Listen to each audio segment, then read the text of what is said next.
Hi everyone.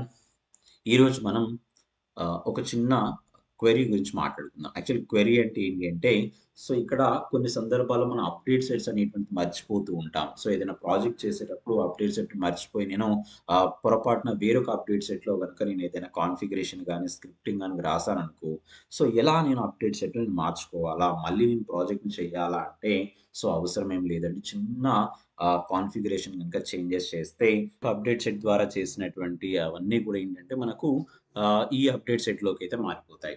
అలా మనం ఒక అప్డేట్ సెట్ అనేటువంటిది మనం మర్చిపోయినా గూడా వేరొక అప్డేట్ సెట్‌లోకి మనం మూవ్ చేసుకోవడానికి మనం యూజ్ చేసేటువంటి సింపుల్ టెక్నిక్ అనేటువంటిది యూజ్ చేస్తాం.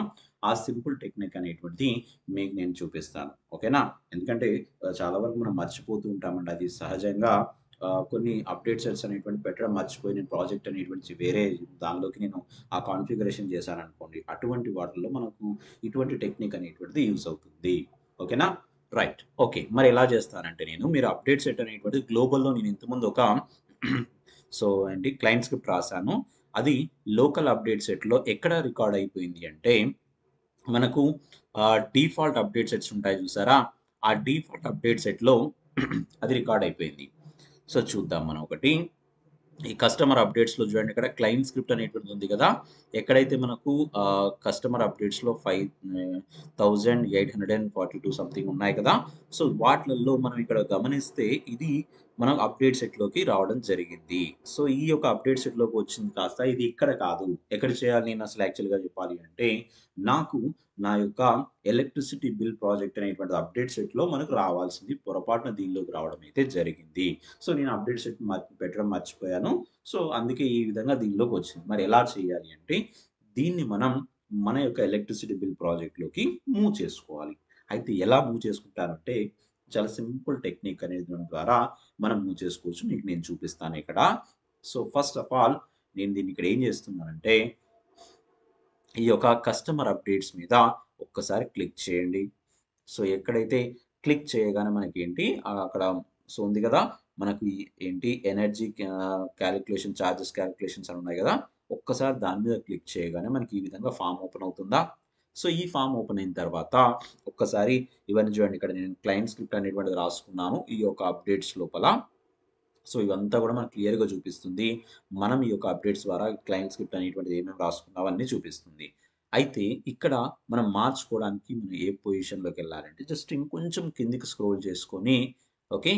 కింద అప్డేట్ సెట్ అనేటువంటిది ఒకటి కనబడుతుంది. చూద్దాం మనం ఒకసారి నిజంగానే కనబడుతుందా అంటే యెస్, అప్డేట్ సెట్ అనేది కనబడుతుంది. అక్కడ ఏముంది డిఫాల్ట్ అనేటువంటిదైతే కనబడుతుంది. అంటే ఇది మనం ఎక్కడ ట్రాక్ అయిపోయింది, డిఫాల్ట్ అనేటువంటిది అప్డేట్ సెట్‌లో ట్రాక్ అయింది. అలా కాదు. ఇప్పుడు నేనేం జేస్తున్నానంటే, ఎలక్ట్రిసిటీ బిల్ ప్రాజెక్ట్ అనేటువంటి మనకు అప్డేట్ సెట్ ఆల్రెడీ ఉంది గదా!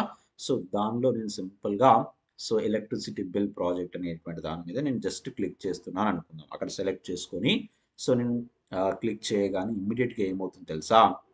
ఇక్కడ అప్డేట్ సెట్ అనేటువంటిది ఇక్కడి నుండి మూవ్ అయ్యి కాస్త ఎక్కడికెళ్తుందట? మన యొక్క ఎలక్ట్రిసిటీ బిల్ ప్రాజెక్ట్ అనేటువంటి అప్డేట్ సెట్‌లోకైతే మూవ్ అవుతుంది. మరి నిజంగానే మూవ్ అయిందా లేదా అంటే చూడండి, ఇక్కడ వెళ్ళిపోయింది కదా మనకు. గ్లోబల్‌లో అయితే లేదిక్కడ. డిఫాల్ట్ అప్డేట్ సెట్ అయితే మనం ఏదైతే ఉందో దానిలో లేదు. నిజంగా మరి అక్కడికి ఎలక్ట్రిసిటీ బిల్ ప్రాజెక్ట్‌లోకి వెళ్ళిందా లేదా అనేటువంటిది ఒకసారి చూసుకుందాం. లేదు కదా ఇక్కడ. కనబడట్లేదు. ఓకేనా? రైట్. నేనొక్కసారి మనకు లోకల్ అప్డేట్ సెట్స్‌లోకెళ్ళేసి మళ్ళీ నేనిక్కడ ఏదైతే ఇంతకుముందు నేను అప్డేట్ సెట్ అనేటువంటిది చూసానో, ఏదైతే ఎలక్ట్రిసిటీ బిల్ ప్రాజెక్ట్ ఉంది కదా! దాని మీద క్లిక్ చేసుకొని ఒక్కసారి చెక్ చేయండి ఇక్కడ. నిజంగానే ఇక్కడికి రికార్డ్ అయిపోయిందా? ఇక్కడికొచ్చేసిందా అంటే యెస్. ఎనర్జీ చార్జెస్ కాలిక్యులేషన్స్ అనేటువంటిది ఏదైతే ఉందో, నేను రాసినటువంటి 3 అవర్స్ బ్యాక్ ఏదైతే నేను రాసానో, దానికి సంబంధించినటువంటి అప్డేట్ సెట్ అనేటువంటిది మారిపోయి దీనిలోకైతే రావడం జరిగింది. ఇటువంటి కొన్ని మిస్టేక్స్ అనేటువంటివి మనం సహజంగా చేస్తూ ఉంటామండి. మనం 2 లేదా 3 ప్రాజెక్ట్స్ మీద మనం వర్క్ చేస్తున్నప్పుడు పొరపాటున ఒక ప్రాజెక్ట్‌లో రాయాల్సినటువంటి కాన్ఫిగరేషన్స్ కాస్త నేను వేరే ప్రాజెక్ట్‌లో రాసాను. ఏదైనా స్క్రిప్టింగ్ అనేటువంటి వేరే దానిలో రాసాను అన్నప్పుడు ఇటువంటి మిస్టేక్స్ మనం ఓవర్‌కమ్ చేసుకోవడానికి ఈ విధంగా అప్డేట్ సెట్‌ని గనుక నేను మూవ్ చేసుకున్నట్లయితే, అంటే అప్డేట్ సెట్‌లో మనం ఏదైతే ఈ కస్టమర్ అప్డేట్స్ అనేటువంటిది మారాలో ఈ విధంగా మూవ్ చేసుకోవచ్చు. ఇలా మూవ్ చేసుకుంటే మీకు సింపుల్‌గా ఈజీగా ఉంటుంది. ఓకేనా? Thank you for watching. Bye.